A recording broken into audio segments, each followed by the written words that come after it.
Thank you for introducing the study, Jen. I really appreciate it. I do want to apologize for not being able to be there. Um, we've been performing this study for about 4 years now.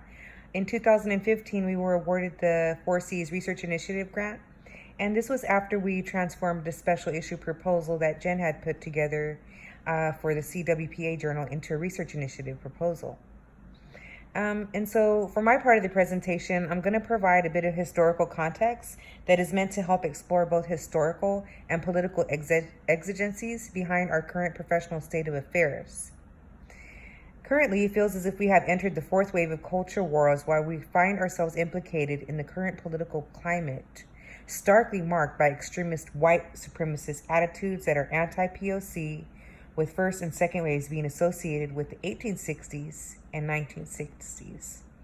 Both time periods are marked by tense race relations, and the third wave is marked by the 1990s as a violent reaction to multiculturalism and identity politics.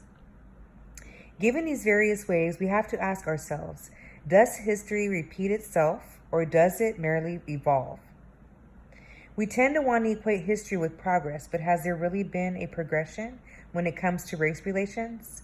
Our study was heavily informed by critical race theory, and it made sense to start with a critical study of whiteness in the institution, to study meritocratic rhetoric, and also critical history, which are all part of performing a qualitative study informed by a critical race consciousness that allows us to consider racism as moving past segregationist notions of racism and into integrationist, colorblind notions of racism, which manifest themselves as bias, prejudice, discrimination, and microaggressions.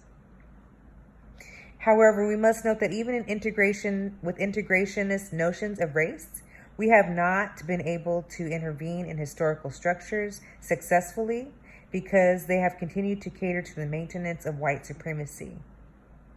Critical race theorist Gary Peller argues that liberal integrationists still seem to abstract racism as something that is based upon irrationality, not based in the history of social struggle, without attending to the ways existing institutions are deeply steeped in European colonialist ideologies and white nationalist structures. Critical race theory allows us to see these historical moments that lead to disparate professional and personal impacts, and this is why our study engages a critical historical and critical race theoretical foundation. This foundation makes it possible to identify some historical cues that provide some historical context to all that has been taking place in our field within the past 3 years, and how these occurrences are quite similar to social, political, and economic events that took place in the 1870s, 1970s, and 1990s. No, we cannot divorce history from economic and hegemonic interests. Here we are in 2019, almost 30 years after the last marked cultural war, and the field is again faced with major demands to shift in new directions, many which are implicated in tense race relations. But the question is, are these directions really new? What is the exigence of this study if we have yet to create a clearly equitable, anti-racist, integrationist profession and professional identity?